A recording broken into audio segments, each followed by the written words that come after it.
मध्य प्रदेश के विंध्य में एक रीवा है, जगह है जो तेज़ी से विकसित हो रहा है, महानगरन के तर्ज पर विकास हो रहा है।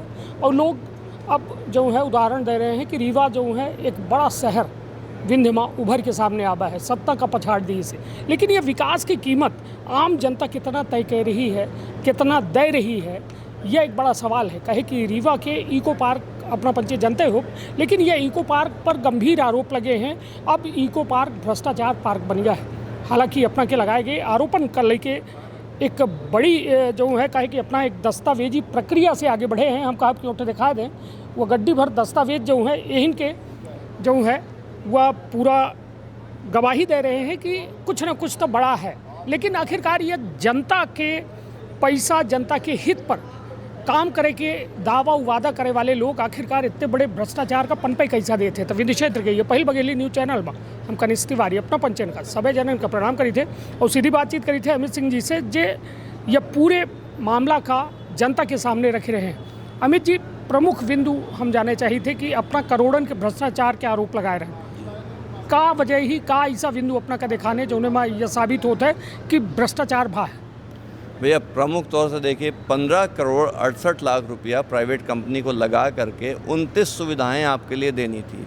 उस कंपनी ने 16 बड़ी सुविधाएं, जैसे म्यूज़िकल फाउंटेन अकेला बनेगा 2.5 से 3 करोड़ में। आप दुनिया में कहीं भी यूट्यूब में देख लीजिए म्यूज़िकल फाउंटेन के साथ, वो कंपनी ने बनाया ही नहीं। साइकिलिंग ट्रैक नहीं है, 16 सुविधाएं 29 में से नहीं बनी, पार्क चल रहा है। इसको क्या मानेंगे? 15 करोड़ 68 लाख में से मुझे लगता है 3 से 4 करोड़ रुपए में इतनी सुविधाएं बन सकती हैं। अगर होटल निर्माण जो किया उसको छोड़ करके, जो प्रस्तावित निर्माण में से केवल 3 से 4 करोड़ में बन गया, 12 से 14 करोड़ में वो चीज़ें बनेंगी जो नहीं बनाई गई हैं। तो क्या प्राइवेट इन्वेस्टमेंट हुआ? इतना बड़ा भ्रष्टाचार तो हम लोग कागजों में इमेजिन नहीं कर सकते कोई कर सकता है। सब सोच के परे भ्रष्टाचार हो रहा है। ये बताइए कि अब सवाल ये उठ रहा है, अपना आरोप लगा रहे हैं कि भ्रष्टाचार भा है, आम जनता के पैसा आम जनता खातिर होते है। लेकिन इको पार्क जो बनावा गया है वहाँ बाकायदा वसूली हो रही है, कोई घूमे भर जाता है भाई, उनके कोनो सामान के खरीदी नहीं हो रही है। आम जनता की जगह है, वो यदि घूमे खातिर उससे चार्ज लीन जा रहे हैं, तो यह तो एक बड़ा मुद्दा है। निश्चित रूप से आप इको पार्क जाइए, पूरे रीवा में मार्केट में 10 से 15 रुपये में एक कप चाय मिल जाती है। आप उसी से सिमिलर क्वालिटी या ख़राब क्वालिटी कह लीजिए 47 रुपये की चाय रीवा की जनता को मिलती है। अंदर प्रवेश में शुल्क है, जबकि शासन ने स्पष्ट रूप से सचिव स्तर में कह रखा है कि आप किसी व्यक्ति को बाधित नहीं कर सकते इको पार्क घूमने से। फिर भी कोई भी वहाँ 100 रुपये दिए बगैर नहीं जा सकता। PPP योजना जिसके तहत बना है, पब्लिक प्राइवेट पार्टनरशिप कहते हैं, वो जनता के हित के लिए बनाई जाती है, जिसमें जनता का हित प्रमुख होता है। यहाँ व्यवसायियों का हित प्रमुख है और ये योजना व्यवसायियों के इंस्ट्रूमेंटल लूट का हिस्सा है। PPP कमेटी के चेयरमैन होते हैं चीफ मिनिस्टर, उसके नीचे पूरी कैबिनेट की एक सिलेक्ट कमेटी बनती है, उसके नीचे ज़िले के समस्त बड़े अधिकारियों का एक बोर्ड बनता है, उसके बाद इको टूरिज्म बोर्ड बना, उसके बाद इतना करप्शन संभव है।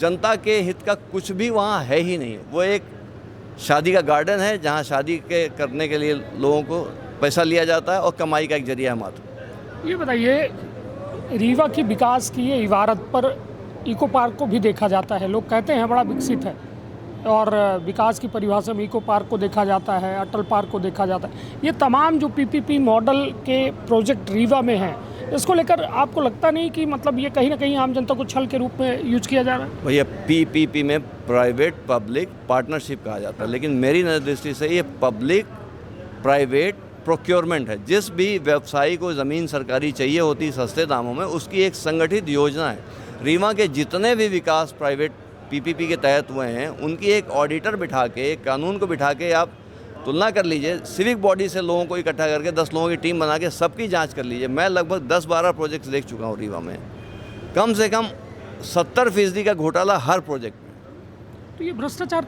कर कौन रहा है, ये भी तो एक बड़ा सवाल है। क्या आप सिर्फ सरकार के हिस्सेदार जो है, जैसे कमिश्नर की अभी आपने बात की कि कमिश्नर ने मतलब अपने अधिकार क्षेत्र से बढ़कर जो है उन्होंने काम किया, और तमाम तो ये किसी की सह से हो रहा होगा? भैया मैं ऐसे तो जांच के बगैर किसी का नाम लेना उचित नहीं है, पर इसमें जो डॉक्यूमेंट्स में है, उन्होंने सीधे कहा, जब भूमि पूजन का भाषण था तो वो प्रोटोकॉल का फंक्शन था, वो फंक्शन कलेक्टर आयोजित कराते हैं। उसके भाषण में उन्होंने कहा कि राजेंद्र शुक्ला जी के नेतृत्व में फॉरेस्ट डिपार्टमेंट के मार्गदर्शन में ये काम हुआ और नेतृत्व का फल देख रहे हैं। डायरेक्ट एलिगेशन नहीं, डॉक्यूमेंट्री एविडेंस है, उसके आधार पे कह रहा हूँ। ये बताइए, एनजीटी एक संस्था है, एक व्यवस्था है जो नदियों के संरक्षण में, प्रकृति के संरक्षण में, पर्यावरण के संरक्षण में काम करती है। यदि देखा जाए, बीहर नदी जो है यहाँ की जीवनदायिनी नदी है। जल स्तर की तो ऐसे भी हालत सभी जानते हैं रीवा में, लेकिन जिस तरीके से इंक्रोचमेंट बढ़ रहा है, पूरी नदियों का स्वरूप बदल रहा है, पूरी तरीके से नदियों का चौड़ा जो था उनका मुहाना वो खत्म हो रहा है। चाहे प्रॉपर्टी डीलिंग, पूरी बीहर नदी की मैं बात कर रहा हूँ, तो एनजीटी कहाँ है? क्या उनको नहीं दिखाई देता कि देश की समस्या का हल कानून बनाने से नहीं होगा, पालन से होगा। एनजीटी के नियम बहुत सख्त हैं, बहुत अच्छा काम कर रही है, एनजीटी में कोई कॉम्प्रोमाइज़ नहीं होता, लेकिन एनजीटी तक पता कैसे चले कहाँ पे एनवायरनमेंट का नुकसान हो रहा है। ये तो हमारी आपकी जिम्मेदारी है कि इस तरह से लिख पढ़ के व्यवस्थित रूप से फ़ोटो एविडेंस में बताएं कि यहाँ पे उल्लंघन हो रहा है एनजीटी का। एनजीटी बहुत कड़ी कार्रवाई करेगा। हम लोग बहुत जल्दी एनजीटी के एमपी जिस ट्रिब्यूनल में है उसमें ये मामला दाखिल कर रहे हैं। चलिए, तो मतलब अभी आप एक शब्द और बोल रहे थे कि वहाँ पे सुलभ शौचालय बनाया गया है जिसका अवशिष्ट पदार्थ जो है बीहर नदी में छोड़ा जा रहा है, और वही लगभग सप्लाई पानी जो है आम आदमी रीवा में पी रहा है। तो इस तरीके से लापरवाही को क्या मानते हैं? भैया, इसके प्रोजेक्ट में बहुत क्लियरली मेंशन्ड है कि ट्रीटमेंट प्लांट लगाओगे, जो वेस्ट पानी होगा उसको ट्रीट करोगे, उसके बाद उसको डिस्पोज करोगे, लेकिन बिना एसटीपी लगाए आप सुलभ कॉम्प्लेक्स एकदम नदी से लगा करके बना के, मेरे पास फ़ोटोज़ है, मैं गया था देखने, सीधे पूरा पानी सुलभ कॉम्प्लेक्स का नदी की धार में मिल रहा है, जितना वेस्टेज है। ये तो ऐसा उल्लंघन है कि जो आप हाईवे से जाके देख लीजिए, दिखता है कि सुलभ का पानी कहाँ जा रहा है। इस तरह से हम लोग अपना वातावरण नहीं बचाएंगे तो नुकसान तो हमको होगा, हमारे बच्चों को होगा। जो आप देख रहे हैं 30 साल में हार्ट अटैक हो रहे हैं, ये हो रहा है, पानी कहीं पानी पीने से लोग मर रहे हैं, तो ये स्थितियों के लिए तो जवाबदेह हमको करना पड़ेगा। जब तक हम लोग नहीं करते हैं, जागरूक होते हैं, तब तक कैसे समाधान होगा? अमित जी, अब मतलब आपसे मैं ये जानना चाहूँगा कि ये आपने प्रेस वार्ता कर दी, तमाम तथ्यों पर आपने बात कर दी, कागज़ आपने दिखा दिया। यदि प्रेस वार्ता के बाद आपको कोई सफलता नहीं हासिल होती है, मतलब इन मुद्दों पर जांच नहीं होती है या कोई कार्यवाही नहीं होती, क्या करेंगे आप? भैया, हम लोगों ने ये लड़ाई पूरी लड़ने की योजना बना ली है। पहले हमको जनता को बताना आपके साथ गलत क्या हुआ, तथ्यों के आधार पर। हम कोई वेग आरोप किसी पे लगाते ही नहीं। अगर जनता जागरूक हुई, अगर जनता से समाधान हुआ तो ठीक है, नहीं हम एनजीटी और पीआईएल के माध्यम से कोर्ट को अप्रोच करेंगे कि इस तरह का भ्रष्टाचार, इस तरह से योजना के में छेड़छाड़ जो हुआ है वो तत्काल बंद हो और इफेक्ट जल्दी है। सारी अथॉरिटीज़ को रिप्रेजेंटेशन दे दिया है, सर इसको गंभीरता से ले रहे हैं। उम्मीद है कि आप लोग इसमें हल देखेंगे। एक राजनीतिक सवाल आपसे जानना चाहता हूँ कि ये बताइए, सियासत जो है, कहते हैं ना, आवाम पे ये एहसान करती है, पहले आंखें छीन लेती है, फिर चश्मा दान करती है। तो मैं ये समझना चाह रहा हूँ कि यहाँ पर आम जनता जो है बड़े पेशों पेश में फंसी है। विधायक भाजपा का चुन लिया, चलिए शहर वालों ने थोड़ा परिवर्तन किया, महापौर कांग्रेस का चुन लिया। कांग्रेस और भाजपा के बीच में मतलब ऐसा नहीं देखने को मिलता कि आम जनता की कोई तो आवाज़ उठाए। सरकार भाजपा की है तो कांग्रेस तो कम से कम आवाज़ उठाए, महापौर आवाज़ उठाए या उनकी कैबिनेट आवाज़ उठाए। कोई नहीं उठा रहा है, आम जनता पिस रही है। अभी तक राजनीति में आप देखते हैं कि स्ट्रीट स्मार्ट आदमी पदाधिकारी बनता है। हाँ। कोई पढ़ा लिखा विषय का विशेषज्ञ आदमी को जनता चुनती ही नहीं है, और जो विषय विशेषज्ञ ब्यूरोक्रेसी में होते हैं वो काम नहीं करते। ये डॉक्यूमेंट मुझे 10 दिन पढ़ने में समझ में आ गया, इतना बड़ा भ्रष्टाचार है।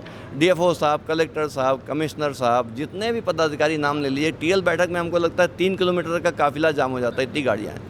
कोई अधिकारी ने पढ़ने की भी जहमत नहीं उठाई कि क्या सही हो रहा है क्या गलत, और जो गलत हो रहा है उसको गलत कहने की हिम्मत आजकल किसी में दिखती ही नहीं। तो ये बताइए, भाजपा और कांग्रेस और ये महापौर और उनकी कैबिनेट, जो ये तमाम लोग हैं, इनका नाम लेने में आप भी डर रहे हैं क्या? हमको किसी से कोई डर नहीं भैया। जिसका नाम यहाँ पे आ रहा है, पेपर्स में जो दिख रहा है, हम उसको यही नहीं जनता के सामने, हम तो कोर्ट्स में खुले हम स्टेटमेंट देने के लिए तैयार हैं कि ये गलत है, मतलब गलत। कितने ऐसे नाम हैं आप बताइए, जनता देख रही है आप। पूरी ब्यूरोक्रेसी जो एग्जीक्यूटिव है, विधायिका तो ठीक है कानून बनाता, कि कोई नेता नहीं कहता कागज़ में नोटशीट में लिख के कि ये करो, करती तो ब्यूरोक्रेसी है या एग्जीक्यूटिव करते हैं। एग्जीक्यूटिव क्या कर रहे थे? जो पंचनामा फॉरेस्ट के लोग बना के दे रहे हैं कि निर्माण हो गया है, क्या वो नेता हैं? वो क्यों गलत कर रहे हैं? उनको किसने पावर्स दिए कि आप गलत करो? हम उनको पकड़ नहीं रहे हैं, जनता आवाज़ नहीं उठा रही। जनता के सहयोग के लिए सरकार है, ना कि जनता पे शासन करने के लिए। ये अनुभूति जब तक हम लोग को नहीं होगी, हम लोग इसका विरोध नहीं करेंगे, तब तक ये चीज़ें बदलने वाली नहीं। चलिए, निश्चित तौर पर हमारे साथ रहे अमित सिंह जी जिनके द्वारा साफ तौर पर एक बड़ी बात कही गई कि आम जनता का जागे परी सड़कन में उतरे परी तबे शायद न्याय की ये लड़ाई पूरी हो सके थी। हालांकि बेहद दिलचस्प मामला है कि यह इको पार्क के तमाम दस्तावेजन के खाका है जौने में करोड़न के भ्रष्टाचार भा है। एक पार्क जेका शहर का सुंदर बनावे की जिम्मेदारी रही, वो शहर में भ्रष्टाचार के पार्क बना दिए। इस तरह का आपन अपने परिवार के बहुत ख्याल। धन्यवाद, प्रणाम। धन्यवाद। आज की पीसी हम लोगों ने इको पार्क के बारे में रखी है। आप लोग व्यवस्था से अवगत होंगे कैसा टेंडर हुआ, क्या हुआ। आजकल इको पार्क चल रहा है। हम लोग का पहला विषय था कि इस टेंडर में जिस कंपनी के साथ अनुबंध हुआ उसको फ़ी कलेक्शन का कोई अधिकार नहीं था। उसमें सीधे लिखा है कोई विचरण करने के लिए आता है तो हम उससे फ़ी कलेक्ट नहीं कर सकते। जो सुविधाएं आप देंगे वो उससे खरीद सकता है। अगर ग्राहक की इच्छा है, आप उस पर कुछ बाध्य नहीं कर सकते कि आपको पैसा देना है। 100 रुपया जो कलेक्ट किया जा रहा है आज सितंबर 30 से लगभग आज दिनांक तक किया जा रहा है, उस मद में जोड़ने के बाद लगभग 8.5 करोड़ की फ़ीस ली गई है जो अवैधानिक थी। उसके बाद 29 सुविधाएं आपको देने का वादा किया था। 29 सुविधाओं के बाद ही उसका कमर्शियल ऑपरेशन कर सकते थे वो। 29 में से 16 सुविधाएं नहीं हैं। उन 16 सुविधाओं का अगले पॉइंट में हम विवरण देंगे आपको। झूला पुल सुना होगा आप सबने कि सस्पेंशन ब्रिज बनना है वहाँ पे। वो जो ब्रिज बना हुआ है वो सस्पेंशन ब्रिज है ही नहीं।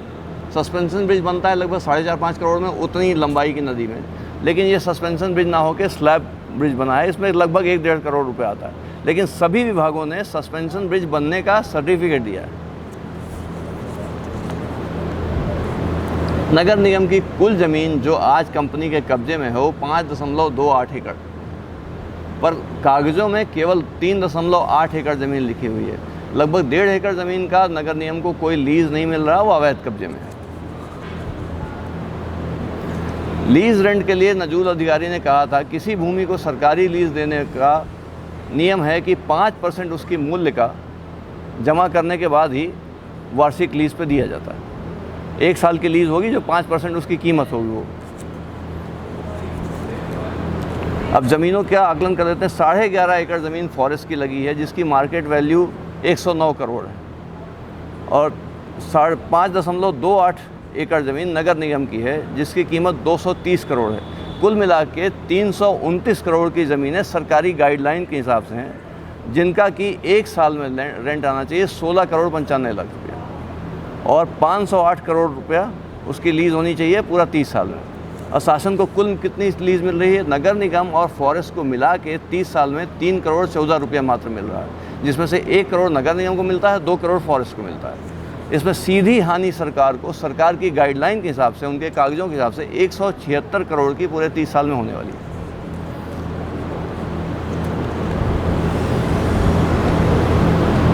फॉरेस्ट की नगर निगम की मिला करके लगभग 4 एकड़ ज़मीन ऐसी है जिसका उनके फॉरेस्ट के पास रिकॉर्ड नहीं है कि ये ज़मीन हमारी उनके पोजीशन में है, पर कंपनी उसका इस्तेमाल कर रही है, लेकिन लीज रेंट फॉरेस्ट डिपार्टमेंट और नगर निगम को नहीं मिल रहा है।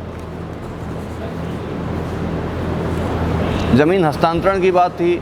शासन का नियम ये है कि जिस विभाग की भूमि है उसका चीफ सेक्रेटरी या प्रिंसिपल सेक्रेटरी परमिशन देगा भूमि के अधिग्रहण का, तभी भूमि अधिग्रहित हो सकती है। लेकिन इसमें नगर निगम की भूमि बिना पीएस के परमिशन के अधिग्रहित कर ली गई। केवल नगर निगम के मेयर का और कमिश्नर का सहमति पत्र है। यही फॉरेस्ट के साथ हुआ। जो ज़मीन फॉरेस्ट के लिए अधिग्रहित की गई उसमें 11.5 एकड़ ज़मीन ली गई, जिसमें ये नियम है कि फॉरेस्ट की ज़मीन कंजर्वेशन एक्ट 1980 के हिसाब से चलती है। अगर उस ज़मीन में गैर फॉरेस्ट, गैर वन उपयोग करना है तो उसकी अनुमति केंद्र सरकार देती है। पर केंद्र सरकार की अनुमति तो छोड़िए, उसका पत्र भी नहीं भेजा गया केंद्र सरकार को कि आप अनुमति दे दीजिए। कोई भी निर्माण में आप घर का निर्माण कराते हैं 10 परमिशन चाहिए होती है, टीएनसीपी, नगर निगम सब। इसमें ना नगर निगम की, ना टीएनसीपी की, ना पोल्यूशन कंट्रोल बोर्ड की, ना फायर ऑडिट हुआ, ना फ्लड का ऑडिट हुआ, ना एनवायरमेंटल लॉज का किसी तरह से कोई परमिशन है। सारा अवैध काम, कोई भी परमिशन उनको शासकीय स्तर पर नहीं मिली हुई। एक आपको याद होगा, उस भूमि में हनुमान जी का बहुत प्राचीन मंदिर था, उसको वहाँ कुंडा घाट मंदिर कहते थे। वो मंदिर उसी भूमि में आके अधिग्रहित हो गया, जबकि मंदिर का नियम है कि आर्कियोलॉजिकल सर्वे ऑफ इंडिया बताता है जिसको पुरातत्व विभाग कहते हैं अपन। पुरातत्व विभाग बताता है कि इसका संधारण कैसे करेंगे। बिना पुरातत्व विभाग की जानकारी के मंदिर संधारित हो गया। अब मंदिर उसी प्रेमाइसेस में चला गया। कोई अगर मंदिर का दर्शन करना चाहे तो वो भी 100 रुपया दे करके अंदर आएगा।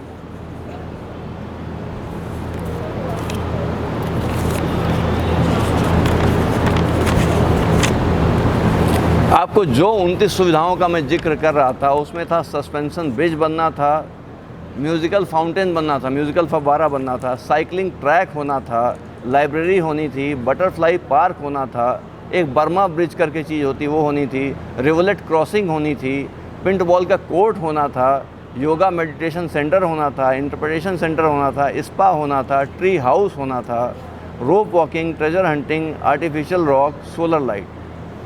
ये कोई भी सुविधा वहाँ विद्यमान ही नहीं है। आप लोग स्वयं जाकर के वहाँ देखेंगे क्या साइकिलिंग ट्रैक है वहाँ पे, क्या ट्री हाउस है वहाँ पे। जितनी सुविधाओं की मैंने बात की, म्यूज़िकल फाउंटेन आपने पहले दिन भी नहीं देखा होगा। पर ये देखेंगे फॉरेस्ट विभाग का ये पंचनामा है। पंचनामे में डेट लिख के फॉरेस्ट डिपार्टमेंट ने कह रखा है इस तारीख को ये पूर्ण कर लिया गया। वहाँ आज की स्थिति में भी नहीं है, फिर भी सर्टिफिकेट फॉरेस्ट डिपार्टमेंट ने दे दिया। इसी से उनका कमर्शियल ऑपरेशन शुरू हो गया। कोई भी काम शासकीय किया जाता है उसमें एक ऑडिट होती है जिसको CAG की ऑडिट बोलते हैं। इसमें सन 2009 से आज 26 तक की कोई ऑडिट CAG द्वारा नहीं कराई गई है। स्टेट कंट्रोलर ऑडिटर जनरल के द्वारा किसी भी वार्षिक ऑडिट की बाध्यता होती है गवर्नमेंट कॉन्ट्रैक्ट्स में। आपने NGT गाइडलाइन सुनी होगी कि नदी से 50 मीटर दूर ही निर्माण होगा। इको पार्क का लगभग 30% निर्माण उस 50 मीटर की परिधि के अंदर है। सुलभ कॉम्प्लेक्स जो तोड़ के शिफ्ट किया गया वो नदी से एकदम लगा हुआ है। उसमें शर्त थी सरकार की कि सुलभ कॉम्प्लेक्स का अपशिष्ट आप ट्रीटमेंट प्लांट में भेजेंगे, उसके बाद ही छोड़ सकते हैं। लेकिन वो सीधे नदी में फेंक रहे हैं। आप लोग अभी जाकर के रिपोर्ट बना लीजिए। नगर निगम ने उस ज़मीन पे एक पार्क बनवाया था, विक्रम पार्क नाम से, बहुत प्राचीन पार्क था। हमें लगता है स्टेट टाइम्स का पार्क है वो। उसमें 60 लाख 80 लाख रुपए लगा के नगर निगम ने उसको अपग्रेड किया। वो पार्क तोड़ दिया गया, नगर निगम को कोई नुकसान की राशि नहीं दी गई और प्रोजेक्ट बन गया। अगर हम ये एफिशिएंसी देखें सरकार की कि सरकार कितने पैसे लगाती है और कितने पैसे कमाती है, तो सरकार पा रही है 30 साल में 3 करोड़ 14 लाख और सरकार लगा रही है 196 करोड़ रुपया। तो इस हिसाब से केवल 1.6% उनका रिटर्न ऑन इन्वेस्टमेंट आ रहा है। रीवा की एक विशेषता है, कोई भी योजना अगर प्राइवेट हिसाब से चलती है, जैसे एक ये देख लीजिए आप इको पार्क, दूसरा आप ऑडिटोरियम देख लीजिए, उसमें जो सुविधाएं उस टेंडर में नहीं रहती सरकार उनको मुफ्त में बना के देती है। इसमें जो रिवर फ्रंट योजना है 17 करोड़ की योजना थी, केवल एक साइड बनी है जहाँ से इको पार्क बना, दूसरी साइड वो योजना बनी भी नहीं। वो इसलिए होता है कि वो थोड़ा और एनहांसमेंट मिले अन्यत्र पूंजी से। उसमें इन्वेस्टर को कोई टेंशन नहीं है, सरकार सहयोग में है।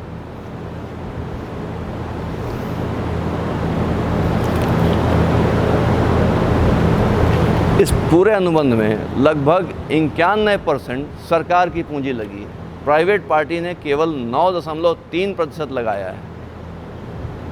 ऐसी पार्टनरशिप को हम PPP कहते हैं, पब्लिक प्राइवेट पार्टनरशिप। तीसरी इंपॉर्टेंट बात, जो लोगों की ज़मीन फॉरेस्ट में ली गई ये बता करके कि आवश्यक कार्यों के लिए ली जा रही है, उनको विस्थापित किया गया।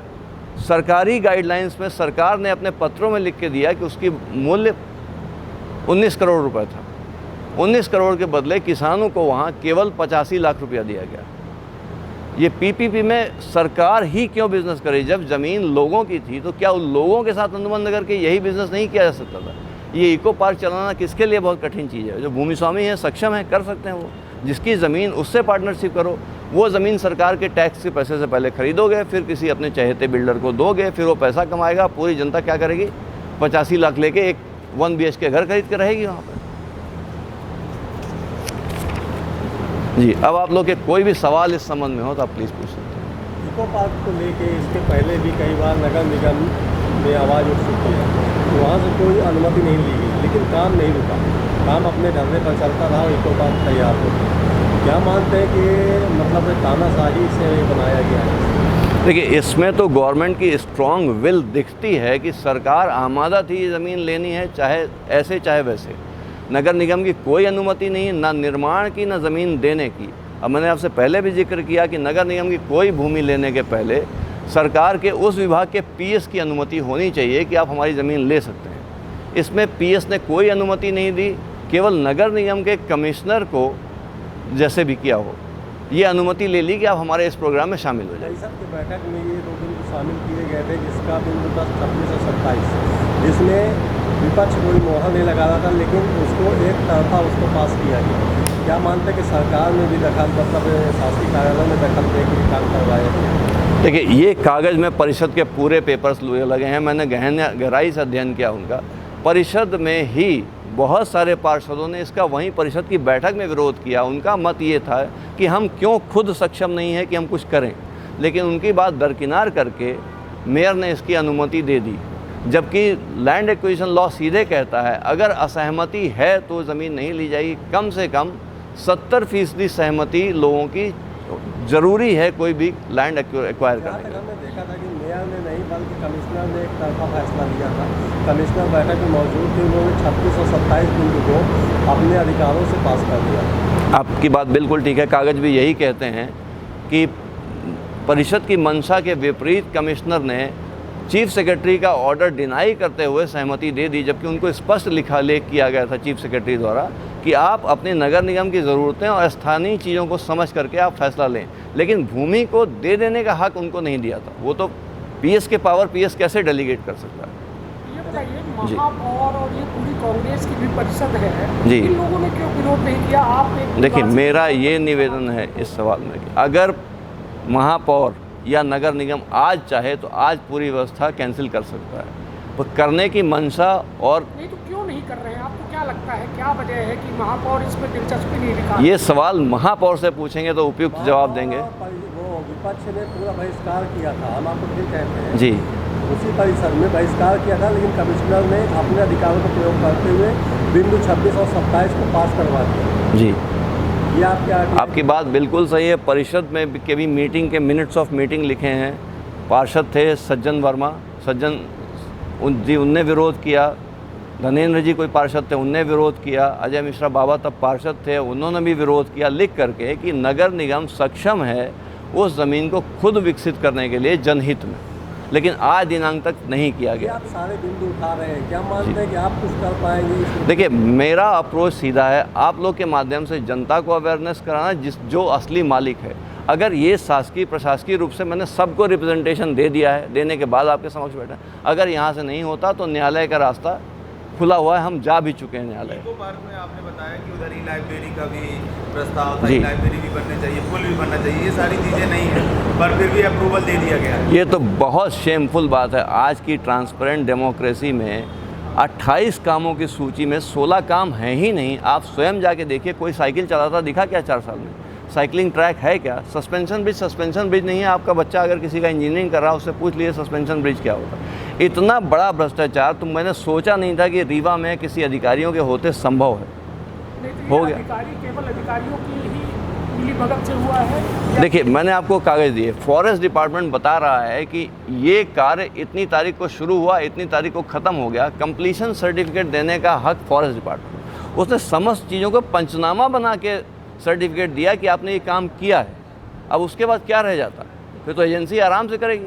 आपको झूला पुल नहीं मिलेगा, आपको बर्मा ब्रिज नहीं मिलेगा, आपको मेडिटेशन सेंटर नहीं मिलेगा, साइकिलिंग ट्रैक नहीं मिलेगा, पेंट बॉल कोर्ट नहीं मिलेगा, कोई एक्टिविटी नहीं मिलेगी। आप बस जाएंगे, पैसा दे के आएंगे और 47 रुपये की चाय पी करके आएंगे। इसलिए कंपनी है, विवाह घर चलेगा। इको पार्क तो कुछ है नहीं वहाँ। इको पार्क का आपने एक रेवेन्यू जनरेट मॉडल बताया था, वो रेवेन्यू में हर बार ही नगर निगम को लॉस लग रहा है। बार बार महापौर कहते हैं कि हम नए तरीके लाएंगे कि रेवेन्यू जनरेट, इस पर क्या कहें? देखिए, जहाँ तक वित्तीय पावर की बात है, अगर किसी भी कार्य में आपको 10 रुपया का भी नुकसान हो रहा है और आपके संज्ञान में है, तो वो आप वित्तीय पावर आपके पास है, आप उसको तुरंत निरस्त करके दूसरा टेंडर बुला सकते हैं। लेकिन अभी भी 175 करोड़ का नगर निगम को नुकसान हो रहा है, लेकिन नगर निगम उस नुकसान को नुकसान नहीं मान रहा। 175 करोड़ में मुझे लगता है हर घर में आरओ वाटर पहुंचाया जा सकता है, लेकिन उनको होश ही नहीं है कि हमारी संपत्ति कहाँ जा रही।